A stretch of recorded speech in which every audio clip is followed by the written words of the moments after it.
Top quality और consistent performance के लिए सिर्फ सिल्वर पंप्स एंड मोटर्स, नाम याद रखना। પાટનગર ગાંધીનગર અને ગુજરાતની આર્થિક રાજધાનીને પીએમ મોદી મેટ્રો કનેક્ટિવિટીની ભેટ આપવાના છે। 16 સપ્ટેમ્બરે પીએમ મોદી અમદાવાદ ગાંધીનગર વચ્ચે મેટ્રો ટ્રેનને લીલી ઝંડી બતાવવાના છે। એટલું જ નહીં પણ સેક્ટર 1 થી ગિફ્ટ સિટી સુધી પીએમ મોદી મેટ્રોની મુસાફરીનો આનંદ પણ માણશે। તો મેટ્રોના આ રૂટમાં મોટેરાથી સેક્ટર 1 સુધીનો 21 કિલોમીટરનું અંતર રહેશે, જેમાં 14 જેટલા સ્ટેશનો તૈયાર કરવામાં આવ્યા છે। જ્યારે કોબા ગામ ખાતે મેટ્રો જંકશન તૈયાર કરવામાં આવ્યું છે। કોબાથી બે અલગ અલગ મેટ્રોના રૂટ છે, જેમાં એક રૂટ કોબા ગામ થઈને પીડીપીયુથી ગિફ્ટ સિટી સુધી છે, જ્યારે બીજા રૂટમાં કોબા ગામથી રાંદેસણ, રાયસણ તેમજ ધોળાકુવા ઇન્ફોસિટી થઈને સેક્ટર 1 સુધી જશે।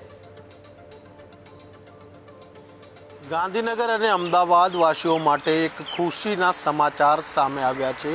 દેશના વડાપ્રધાન નરેન્દ્ર મોદી દ્વારા જે છે તે મેટ્રો ટ્રેન ફેઝ 2નો જે છે તે આરંભ થવાનો છે।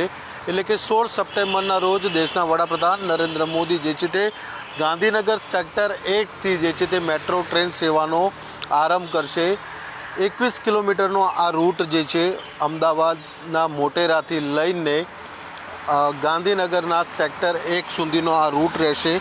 પરંતુ વડાપ્રધાન જે છે તે મેટ્રો ટ્રેનની મુસાફરી 16 સપ્ટેમ્બરના રોજ કરવાના છે, જેઓ સેક્ટર 1થી લઈને ગિફ્ટ સિટી ખાતે જવાના છે અને ત્યાં આગળ ગિફ્ટ સિટીના એક કાર્યક્રમમાં હાજરી આપવાના છે। મહત્ત્વની વાત એ છે કે જે રીતે મેટ્રોનો જે પ્રોજેક્ટ તૈયાર કરવામાં આવ્યો છે, મોટેરાથી લઈને ગાંધીનગરની જો વાત કરવામાં આવે તો ગાંધીનગર ખાતેનો જે આખો આ ફેઝ જે જોવામાં સામે આવી રહ્યો છે, તેની અંદર જો વાત કરીએ તો લગભગ આ જે રૂટ જે છે તે લગભગ 21 કિલોમીટરનો રૂટ જોવા મળ્યો છે। એટલે કે મોટેરાથી લઈને ગાંધીનગરના સેક્ટર 1 સુધીનો આ રૂટ જે છે તે જોવા મળ્યો છે।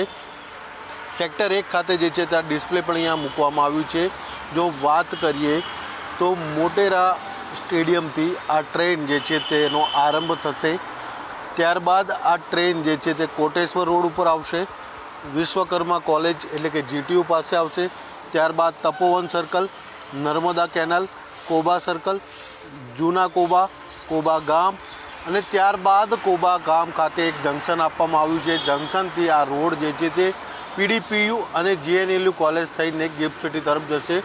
ત્યારબાદ આ રૂટ બીજા દિશામાં આગળ જઈએ તો રાયસણ, રાંદેસણ, ધોળાકુવા ઇન્ફોસિટી સેક્ટર 1 સુધી જે છે તે આ રૂટ દર્શાવવામાં આવ્યો છે। એટલે કહી શકાય છે કે સંપૂર્ણ તૈયારીઓ જે છે તે કરી દેવામાં આવી છે।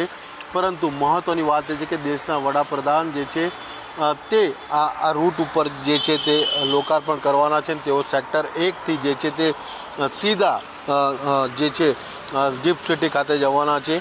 21 કિલોમીટરનો આ રૂટ જે છે તેનું લોકાર્પણ થવાનું છે। એટલે કે ટ્રાફિકની સમસ્યા જે છે તે આવનારા દિવસોમાં હલ થશે। ખાસ કરીને ઇન્દિરા બ્રિજથી જે ગાંધીનગર આવતા જે સરકારી કર્મચારીઓ હોય કે પછી અન્ય અરજદારો હોય, તમામ લોકો માટે જે છે તે આ મેટ્રો એક આશીર્વાદરૂપ જે છે તે બની રહેશે તેવું સ્પષ્ટપણે હાલના તબક્કે જોવા મળી રહ્યું છે।